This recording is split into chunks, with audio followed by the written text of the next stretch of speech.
hey Dilber, hey Dilber, düşün seni söyler, seni söyler. Karışan bakmama, karışan et sağa.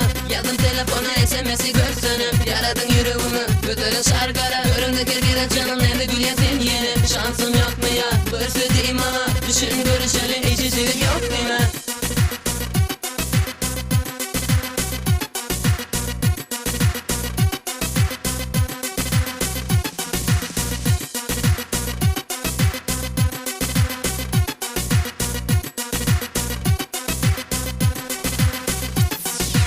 O garaja gözlerinde doymayarım, gözlerine canım söylerim.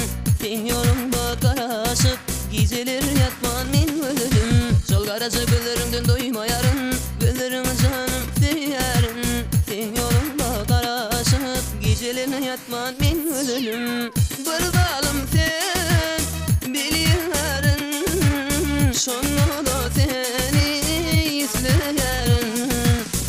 Aşkım etme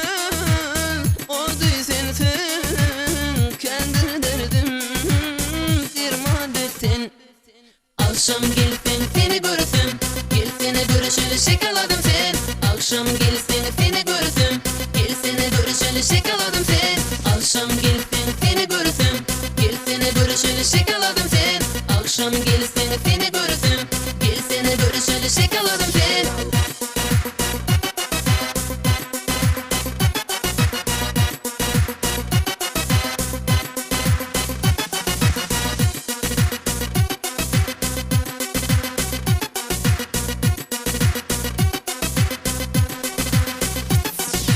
Gözlerim doymaz kalbimde at, işaret etsin açıyorum.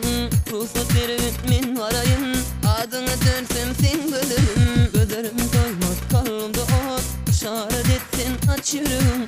Ruhsat verip min varayım, adını dönsem sen gülürüm. Bir zalim sen biliyorsun, şonu da seni izleyerim. Aşkım etme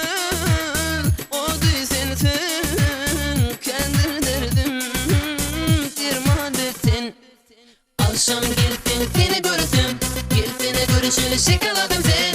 Akşam gelsin seni görsün, gelsene görüşeli şekaladım sen. Akşam gelsin seni görsün, gelsene görüşeli şekaladım sen. Akşam gelsin seni görsün, gelsene görüşeli şekaladım sen.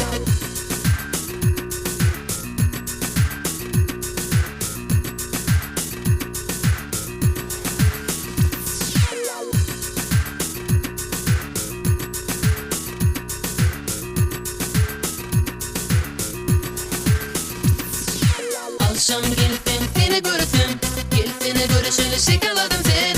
Akşam gelsin seni görsün, gelsene görüşeli şekaladım sen. Akşam gelsin seni görsün, gelsene görüşeli şekaladım sen. Akşam